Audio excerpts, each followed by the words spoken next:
Welcome to Books and Looks, where we do a deep dive with authors to help you discover your next great read.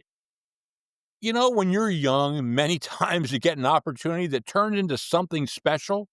Well, back into 1980, Graham Broyd turned a 6-week scholarship trip from England to Washington, D.C. into a flight to Los Angeles and a cross-country hitchhiking experience that fills us with awe, wonder, learning, and humor. And then he went back in 2024 and decided to go back and revisit these same places. This is one of the most amazing stories that we have read and that you're going to see. I mean, it's just great. This man's hiking across America. I'm Blaine DeSantis. This is Books and Looks. And today we're chatting with Graham Broyd about his new book, Backpack, Jacket, and Surfboard. Graham Broyd, welcome to Books and Looks. Thank you, Blaine. It's great to be here. You know, Graham, you have written a wonderful book. I don't know if I call it a biography, a memoir, a travelogue. I don't know how to put it into a certain little genre. It's an amazing book. Amazing, my friend. Just great job. Thank you. Thank you. It doesn't neatly fit a genre.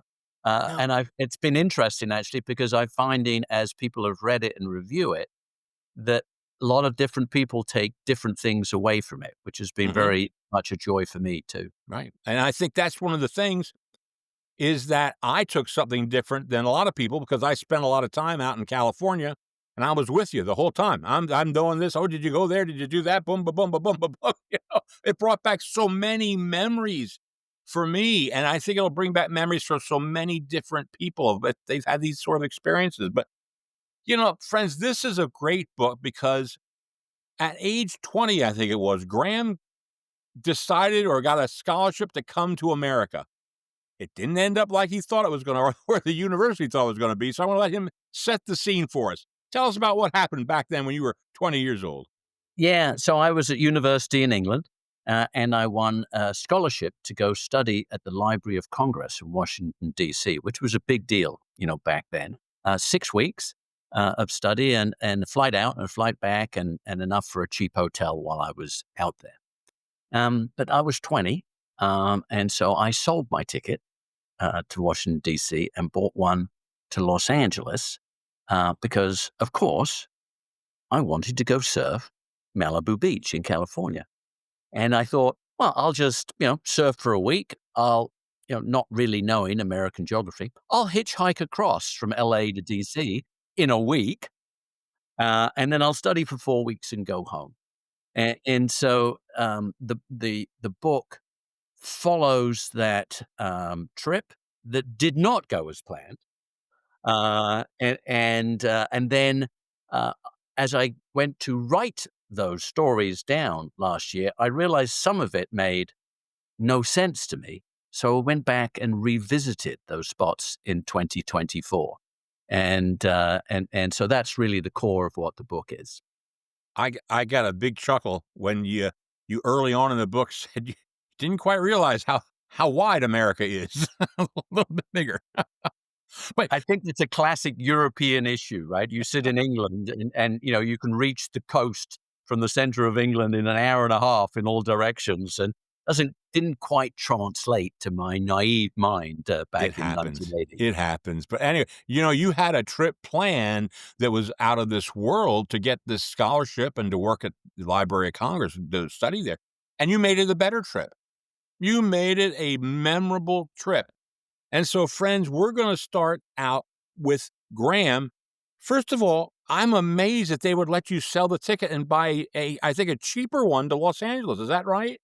Yeah, it's basically the same price. And of course, my university didn't know that, right? They sent me the ticket in a brown manila or a manila envelope, large one. I still remember it. I can see it on our dining room table. And I looked at the ticket, really not for long. And I just thought, well, I'm going to call the airline and change this ticket. Pretty good. Pretty good. And friends, he got a grand total of $600. Now, back then, $600 were worth a lot more than it is now, but not that much more. You have to make that stretch for 6 weeks. Yeah, basically $15 a day. At one level, as you correctly say, as a 20-year-old, in England, $600 seemed like quite a lot of money Mhm. until Mhm. you try to work out how it was going to get you all the way across America in that time.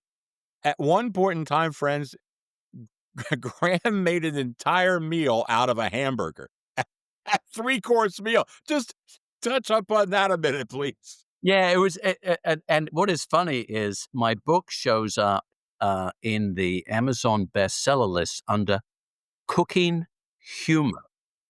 I was like, "What? It's not a cooking book. It's not a cooking." But it's because of what you just mentioned. So I ran out of money, and this was in the days when I didn't have a credit card. I Mhm. didn't have a smartphone. There was no ability to to when you ran out, you ran out. Mhm. And I arrived in New York with 6 days before I flew back, and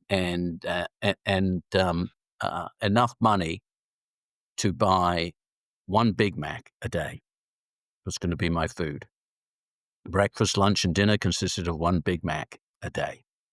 And so in order to make the most of it, I broke that Big Mac down into a full three-course meal.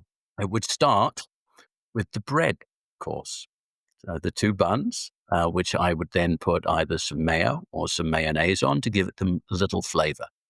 I would take my time over eating the bread course. And then I would have the salad course.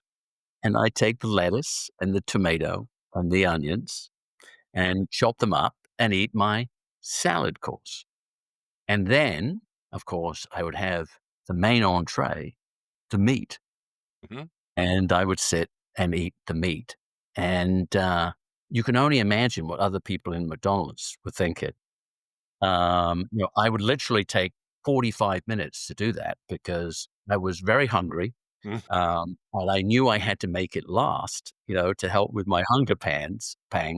Mhm. And, most other people would eat that in under 2 minutes. And, yeah, so it became, a famous, meal, Mhm. knife and fork, very There you English. go.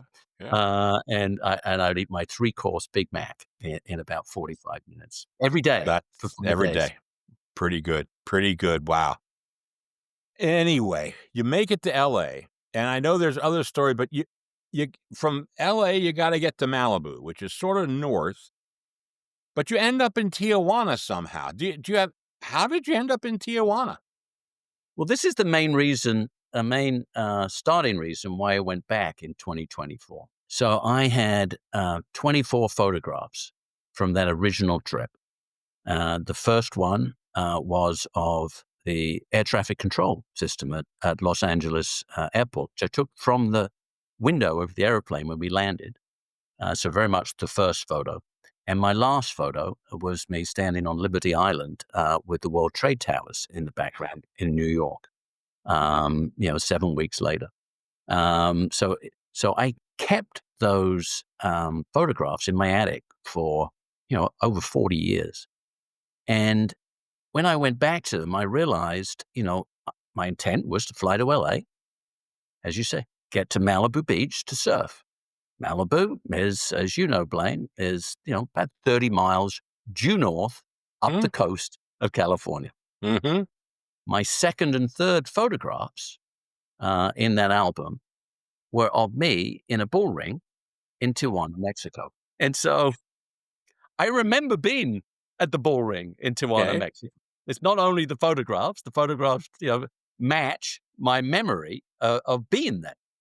And so when I went to sit down and start writing these stories of my trip, I thought, what the hell was I doing in Tijuana, Mexico? It makes absolutely no sense. And, I thought about it and thought about it and thought about it. And there were some other parts of the journey that Mhm, made no sense either. And so I thought I'd go back. And the idea of the trip in 2024 was to go back and replicate the 24 photographs. Try and take the identical photograph 24 times. And I thought by doing that, I'd be standing in the spot and I go, oh, that's why I was in Tijuana. Now I'm here. It all comes flooding back. mhm. And so I went on that trip. I flew out to LA and made my way down to Tijuana, Mexico. And two things happened. One, I generated a whole new remarkable story Mhm. of what happened in 2024. As good a news story as the original stories of that trip back in 1980. And secondly, after I completed that trip, I suddenly realized I still had no idea what I'd been doing in Tijuana, Mexico back in 1980. I have none. I've gone back. I mean, did someone really pick me up in LA and say, yeah, yeah, I'm going to Malibu, but first of all, we need to stop off in a different country, Yeah. in a Wow. different direction, Yep. just briefly before we bring you back to Malibu. I have no idea how that happened. And I've just decided to leave it as it is. It was a wonderful experience in 1980. It was a wonderful experience in 2024. And I'm leaving it right there. There you go. And unfortunately, that bull ring is no longer there. That's correct. But Yeah. they have replaced it with a new one. And and which was a wonderful experience. Mhm. Uh, That uh, uh, was. It's you have trepidation when you go down to Tijuana. We all do. I've been there numerous times, and you're always, "What's it gonna be like? What's it gonna be like?" And you had wonderful experiences down there. You had no problems. You met some wonderful people, accommodating individuals, I think it I think it's one of the key themes of the book, right? Um, sure, here's 20 funny, remarkable stories of me hitchhiking, from the West Coast to the East Coast of the United States. Mhm. Out of there come um, some pretty big themes, and one of them is engaging with strangers, and you never know what good things that come from that. Another thing is, the risk of travel. Yes. The play. It, as I always say to people, the most dangerous thing you do every day is crossing the street in your local neighborhood, Yes. right? But we are bombarded with messages of how dangerous everywhere else is to go. Yes. And so here was I was in last year going across the Mexican border into Tijuana, but into an area of Tijuana where there not only was a US warning Mhm. about going, there was a Mexican state warning about going to that particular area because of kidnapping, Yes. drug cartels, and the like. You are warned to not go into that area. And do you know what? I thought there were moments when I thought, Graham, this is really a stupid thing to be doing. But we went, we followed, we made it, we found the old bull ring, and I ended up bumping into the son of the major bullfighting matador Mhm. from 1980. And here was his son who had rebuilt the stadium, which was opening in a couple of months' time in his father's honor.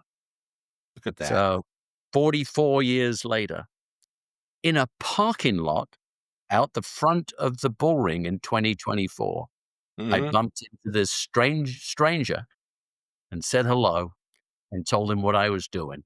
Wow. And, That's uh, and we are now Facebook friends. great.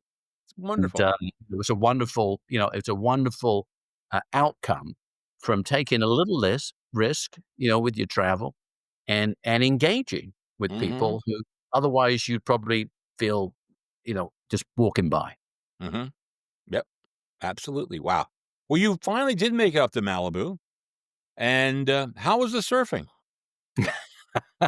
I think the best word to describe it was disastrous, right? So, so I was English, and living in cold, wet, dreary England back then, and the fantasy, California, beaches, surfing waves, you know, surfboards. Oh my, that was just blazoned in my dreams and my expectations. And so I'd done a little surfing in England and in France. Mhm. And it was nothing like waves in those days. Malibu Beach, which was the world headquarters then, isn't now, but was the biggest place you could go anywhere in the world to go surf. So, I was happy I went. I almost got killed, and yeah, and I fell in love Mm, in Malibu. mm. I fell in love with my 8-foot yellow surfboard. There you go. Which you had to did you rent that or buy that? Yeah, so of course I arrived there wanting to surf. It was the main purpose of my trip. I hadn't taken a surfboard with me, for heaven's sake, right on the plane, and I didn't have enough money to buy one, and so that wasn't in the budget, Mhm. and so I went to a Coast Guard lifeguard, in a lifeguard hut, and bless him, he said, "Oh, yeah, we have surfboards that wash up, every night when people, leave, and the surfers have got disconnected too." He said, "We got a bunch in the back. Go pick one out, Mhm. and you can use it." And so I did. And when I brought it back at the end of the day, he said, "What am I going to do with this? It's just another surfboard I'm going to put in the back. No one's claimed it. It's yours." And so I became very attached to that surfboard to Yeah. some extent. It felt like, you know, this was the new California Graham. Yeah. And so that surfboard stayed attached to me as I hitchhiked all the way from Malibu to San Francisco, Right. multiple stops, multiple nights with my surfboard by my side, and drivers driving past going, "Do you really think I'm going to pick that guy up with an 8-foot yellow surfboard?" Yeah. But enough people did, and we There you made it go. to San Francisco. That's interesting. Well, now, you talk about hitchhiking, and not only did you go up to San Francisco, you went across the country, basically. Are there rules about hitchhiking? How you etiquette and did you have any problems with fellow hitchhikers while you're on the way? Yeah, there was. I wouldn't call them as strong as rules, but there were ways of doing things. The younger people probably have no idea what I'm talking about. So basically, um, you would find your way to an entrance ramp to a road going in your direction, and stick your thumb out with a sign for where you wanted to go, uh, and and um, and then hope someone would pick you up and take you some of the way or all of the way to that destination. And so when you were hitchhiking, you didn't hitchhike together. People didn't join up because everyone had a different purpose, different direction they were going. Um, you had to stand in the right order. Don't jump a line, right? If Okay. you've been standing there for half an hour, a new arrival does not get a lift before you do. Um, and you need to keep a certain distance from people to make sure that a driver understands that's you, Mhm. and that the other person is not with you and is another Okay. ride. And I would always have a British flag, a Union Jack on the back, and that encouraged, I think, some people to pick me up. Yeah. I guess the people who thought that was a bad idea just drove straight by, so I never met them. But that seemed to help. Wow. That's pretty amazing. It really is. And, because you never know who you're gonna pick up, and you never know who's gonna pick you up, and it's always something different. And now but you went from okay, we start in LA to Tijuana, back to Malibu, up to San Francisco. How much time did that take to do all of that? Well, I was down in Tijuana for a couple of days, and Okay. then Malibu to San Francisco was about 4 days. Right, multiple, probably about 6 or 7 different hitchhiking pickups Mhm. to make it to San Francisco. Okay. So you basically use 15 to 20% of your allotted time just trying to get to San Francisco, let alone Washington, DC. My scheduling and time allotment was not well pre-planned. You end up hitchhiking to Death Valley. Wow.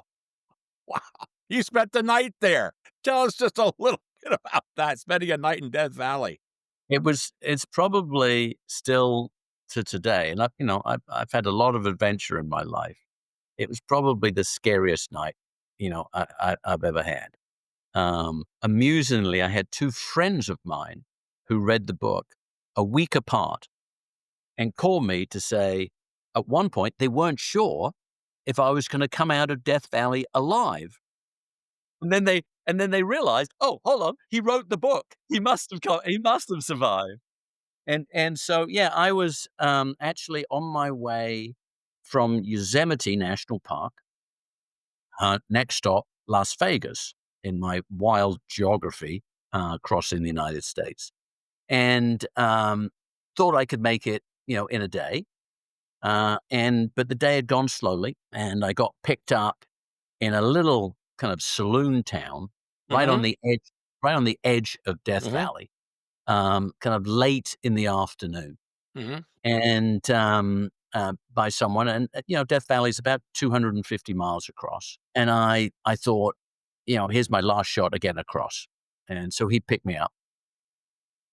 But then after a little while, he advised me that he was not going across the valley, that he actually lived in a home really in the middle of Death Valley, kind of on his own. And he also advised me that I was not coming back to his home.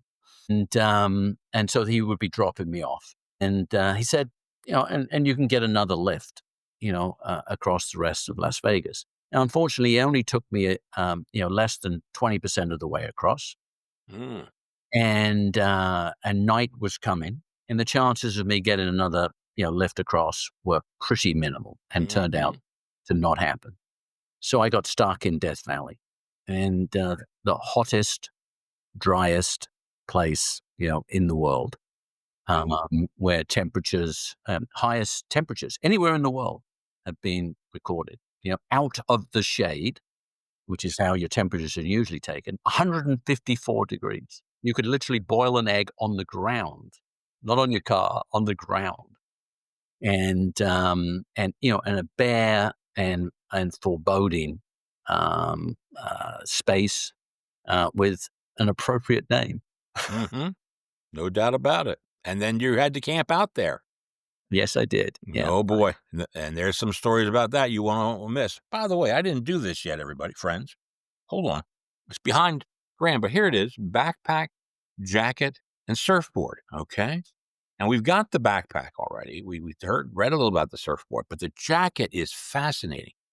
You have a limited amount of space, and yet you pack a jacket, which becomes instrumental in helping you out. Why did you pack a jacket? Just fortuitous, or what? How was that? It's a bit, and you're right to point it out. It was an odd decision, and that's why it made the title in the book. So I lived out of a relatively small backpack for 7 weeks, and so I had a small two-man tent, a sleeping bag, tucked on the outside, and then all my clothes and all my other needs, in the main compartment that I was carrying with me every day. And in there, I included a jacket, not like a lightweight rain jacket, Mhm. smart wool, lapelled jacket, that you would wear out to a nice dinner Yeah, in the evening, which took up, probably a quarter of my backpack in space. yeah. Very odd decision, but somehow, you know, I knew I was going to the Library of Congress, which is a very kind of formal Mhm. place. Yeah. Um, Somehow I just thought having a smart jacket would be a good idea. Mhm. And it turned out to be absolutely the right idea, and Mhm. and was really transformational in the trip in its odd and quirky way. Yeah, it certainly was. And to go the opposite way, you were able to utilize your jacket to be accepted a bit there in Las Vegas. I went with my family in a minivan back in 2003. We pull into Las Vegas having just come my kids are like 4 and 6 years old. We have bags. We're just carrying bags into the hotel. After around 5 minutes, security comes over. "Would you mind moving over to the side out of the way, please?" "Okay, what am I supposed to do? I got" Yeah, that's what we have. We're carrying bags, so I can see why that would help you in Las Vegas. Big thing. Yeah. Yeah, and it's also an interesting what people have found with the book, right? It's an interesting time capsule of Mhm. America in 90, right? So I was in Vegas not long after the days of the Rat Pack, Frank Mhm. Sinatra, Sammy Davis, and the rest. They were all in suits, Mhm. and Yep. when you I have a picture, photograph, from just one from Vegas, and people on the street are dressed smartly. It's Yes, not they how are. it is today, right? You can go in anywhere in shorts and a t-shirt. Um, but in those days, I could not have got in to a casino dressed as a hitchhiker, um, and they would have been turned away at the door. Mhm. And but I dumped my backpack. I put my best shirt on. I'm still in jeans, Mhm. but I put my smart jacket on, right, and buttoned the middle button, combed my hair, and they ushered me into the casinos and turned my other people who had looked like me the previous day Mhm. away. Yeah. And so that was the first of a couple of enablers that jacket helped with. That's great. Well, one of the things I enjoyed is the fact that you have a Kodak Instamatic camera. You get 24 pictures. That's all you can take. I read that to my wife. My wife can take 500 pictures of me standing somewhere, or her say, we take so many pictures. You have to really decide, what am I going to take? Was that an issue as to how would you document where you wanted to be? Were there too many things or what? Yeah, and I mean, again, the time capsule issue. Just think about that, right? So not only no credit card, no smartphone, right? But one little camera, it's a little Kodak Instamatic with a reel in it with 24 photographs in it. That was it. I couldn't afford, anything more than that. And at the time, I don't recall it being an issue because that's what we were accustomed to, you know, to take one photograph. Think about this That's today. it. Yep. One photograph, I don't know, every 3 or 4 days. And in hindsight, when I go back and look at those photographs, I'm amazed, not only at my ability to take the photographs, but how disciplined I must have been because I took the 24th photograph, as I mentioned earlier, on my last day in New York City.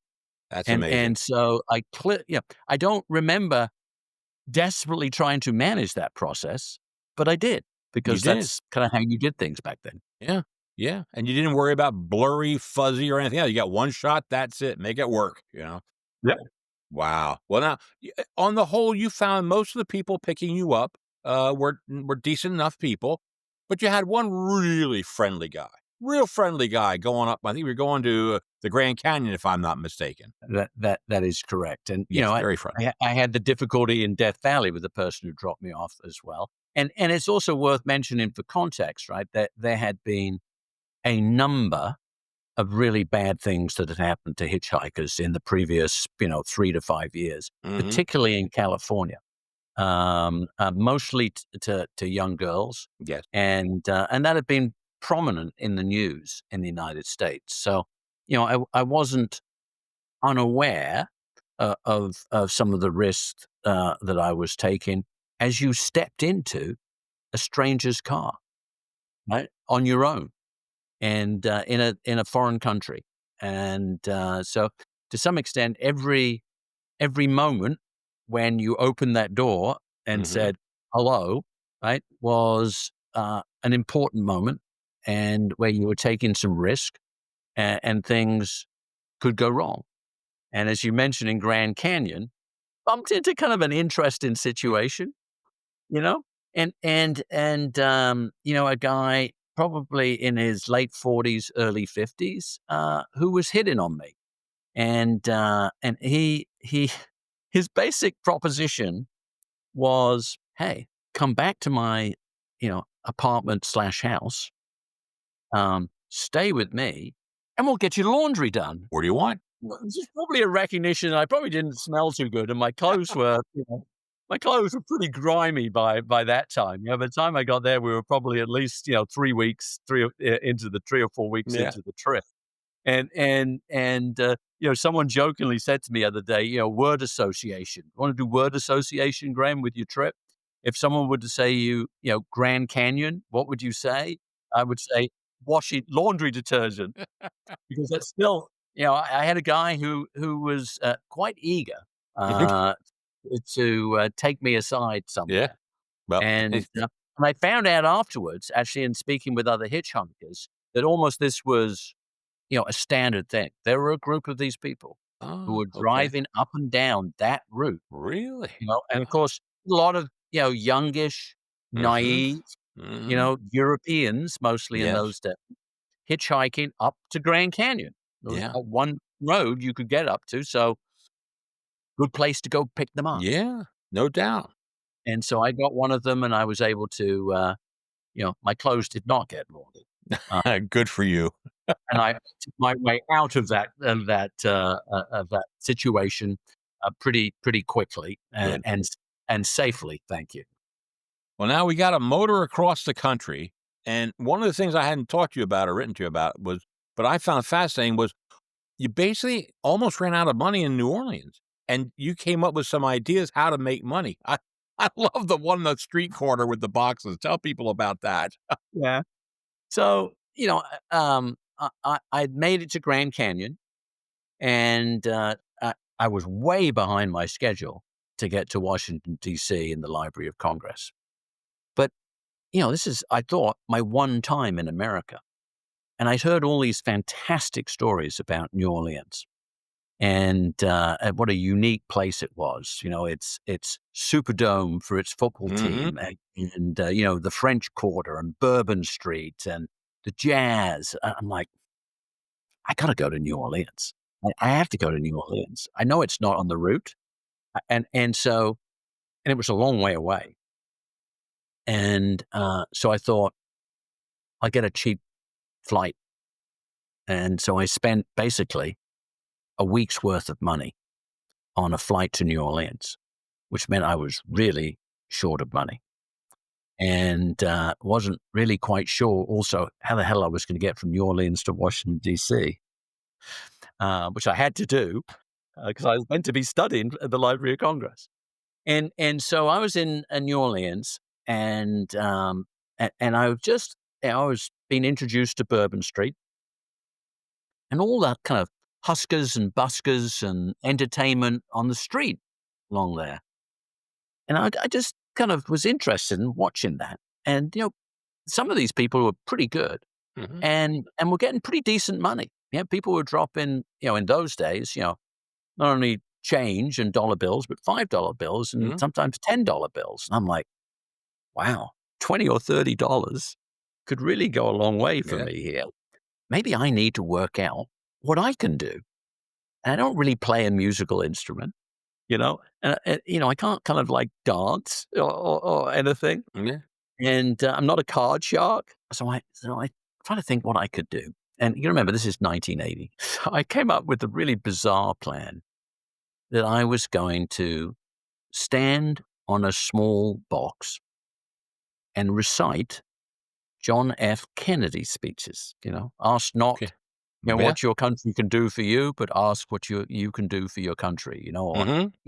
ich bin ein Berliner. You Mhm. know, and I had, I was a student of international relations.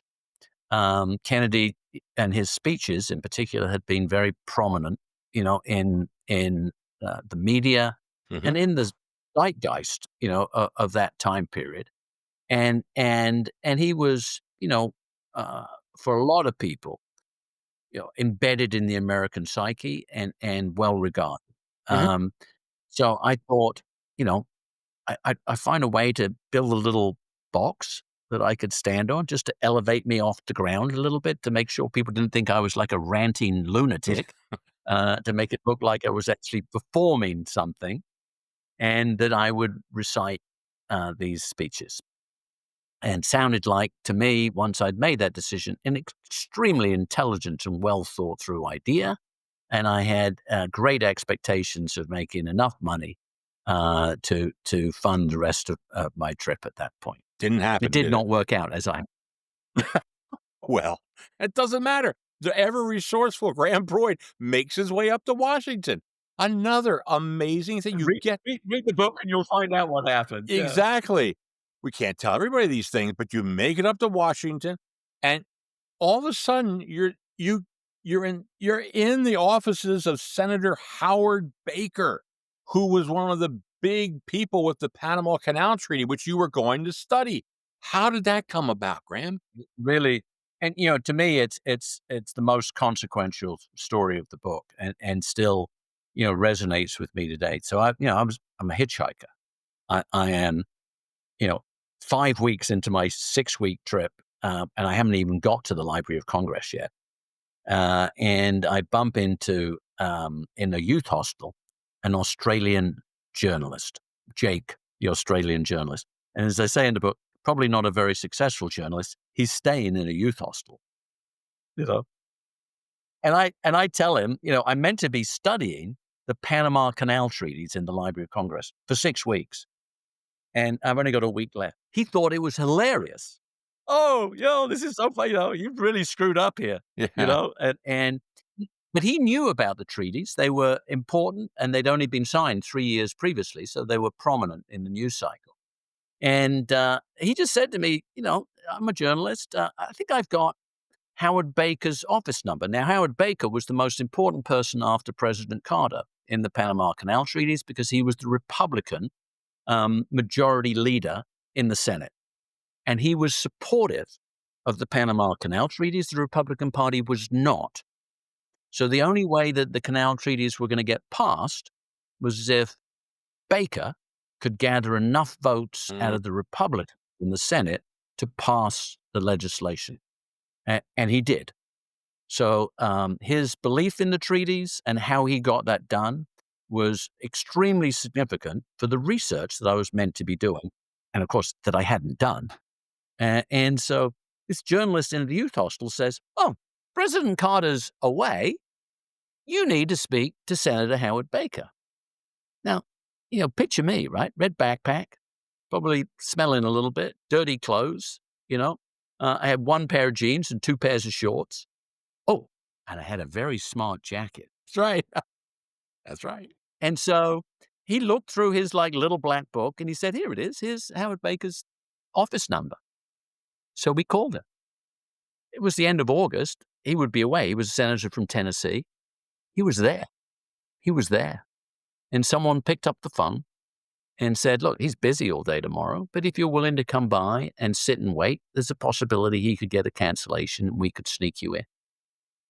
By the way, the person who took that call and who I met on that day, I was in contact for over 30 years afterwards. See? And because he really helped me land that. And lo and behold, I went and sat in the Senate office building with my dusted off shoes, trainers, and I washed them last night and they're still damp jeans, and my smart jacket as a non-American, non-voting, not from Tennessee. And he took the time. He had got a cancellation. I got into his office, which was awe-inspiring. And he treated me like I was the most important person that he'd met that day. And I interviewed him on his role in the Panama Canal Treaties, which you can only imagine. When I got back to my university, they were like, "Oh my goodness, look at this. You should publish this. This is, this was direct insight, firsthand, from the major protagonists of the subject that I was meant to be studied, better than anything I could get out of any book in the Library of Congress." Spectacular. And you did publish that book. Your treatise eventually became published. It's out there. You can get that on Amazon also. It's available. Yes, and that is correct. I've got to get that one of these days. But it's very interesting. And so now we finish up. You go to the Library of Congress, you do your stuff, you're eating Big Mac meals, you get up to New York. Okay, got to get to New York. And we all hear this, be careful of the people in New York. They're all boom, boom, boom. You end up, you live a charmed life, my friend, a charmed life. You end up with 2 people who basically took you in and helped you out. Just give us a brief talk about that. Yeah, New York City subway. right? Yeah. At night, and it's 1980, heavily graffitied, terrible reputation for Mhm. safety at the time. And two guys, two gay guys who again, right, I thought were trying to pick me up, took me to a party with a bunch of their friends, all male, and I was, on high alert Mm. for safety, Yeah. but I'd had, almost no money, as I already said, yeah, just enough to eat one Big Mac a day, and I was flying out in 6 days' time. And they, having just met me 2 hours before, took me down to one of their apartments in Little Italy. They said, the two of them were going to be staying together in the other one's apartment, and therefore, would it be okay for me if I used this apartment for the rest of my stay in New York City before I flew back, the next week? And handed me the keys, and gave me the instructions only that when I left, to put the keys in an envelope with the lady downstairs and to enjoy my time in Manhattan. Pretty amazing. Pretty amazing. As I say, engaging with Yep. strangers, you Yep. know, and never underestimate the impact that they can have on your life. Mhm. If you do that in a thoughtful, way, and Mhm. certainly, what their benevolence, as I call it, was really life changing for me with my time in New York City. Amazing. Friends, this is one or many of the story, but there's so many stories in this book. And one question I did want to ask you: did you find America in 2024 nicer or more quizzical or questioning? How do you find this compared to 1980? Yeah. So the way the book is written, it's very easy thing to say, "Oh, it was wonderful in 1980, and look what the things that are going wrong in 2024." But the way I've tried to write the book is to allow everyone to take their own conclusions. So I tell stories. I tell stories of what I did in 1980, and I tell stories of what I did in 2024. As I mentioned earlier, new stories that happened in 2024 added to it. And I allow, hopefully, people to take away from it their own views of the shifts and changes in the people. Um, it very clearly, as some of the reviewers have said, was a love letter to America in 1980. Mhm. I found the country dramatic and remarkable and beautiful, overwhelming, almost. And a number of people have said, not thinking just about 1980, that they have forgotten what an incredible country America is. Absolutely. And they missed how Mhm. much, not only the way it looks, its geography, its sites, its culture, its people, and the good still today that people do, and you can share with them. So that's very much the way the book is written. And I found that different people with different backgrounds and different experiences take different conclusions. But do enjoy that comparison of, as we say in the subtitle, of America then and now. I think with that, we're going to call it a day. Lots of good stories, a great book. I'm going to tell you what, got released over in England. If it's here in America, it's anywhere you want to go. You're going to find this. And wait a minute, I think, Graham, I hear there's another one coming out. What is I hear? Yeah, we're loaded up. We have two more which Okay, are underway. I hope to have one released next year and another one the year after. great, very good. I'll follow you along your trips. They're wonderful. All I can say, Graham, is it's been a great time chatting with you. I've had a wonderful time. I know my listeners are going to enjoy this. So thank you so much for being on Books and Looks with us today. Thank you, Blaine. It's been a great pleasure. Graham, once again, thank you so very much for being with us. Friends, this is one great book. It's not a biography. Is it a memoir? Is it a trial? What is it? I don't know. As you said, we can't figure out a genre it fits in. Maybe it's a cooking genre. I don't know, but I'm going to tell you what, it is filled with experiences about America in 1980 and 2024, and a young man who had $600 and 6 weeks to study in Washington and ended up going across country hitchhiking. Wow. Again, I'm filled with awe and wonder when I listen to this man and what he did. So anyway, hey, listen, on behalf of our friends at booktrib.com, we want to say thank you so much for tuning in each and every show, listening to all these episodes. And, we're going to come back again in a few weeks with another episode. Okay. So don't stop. They're here all the time. If you don't see us next week, don't worry. You'll find this other one. But Graham will be up next week. Anyway, I want to say thank you so very much from all of us here at Books and Looks. Not just me. Now, there's the whole thing behind it, including my son, Nathaniel. Okay. And you know what? We work hard to bring this out to you each and every week or each and every episode. So anyway, on behalf of all of us involved in this is Blaine DeSantis for Books and Looks. This is Blaine DeSantis for Books and Looks saying, may all your leaves be pages in a book.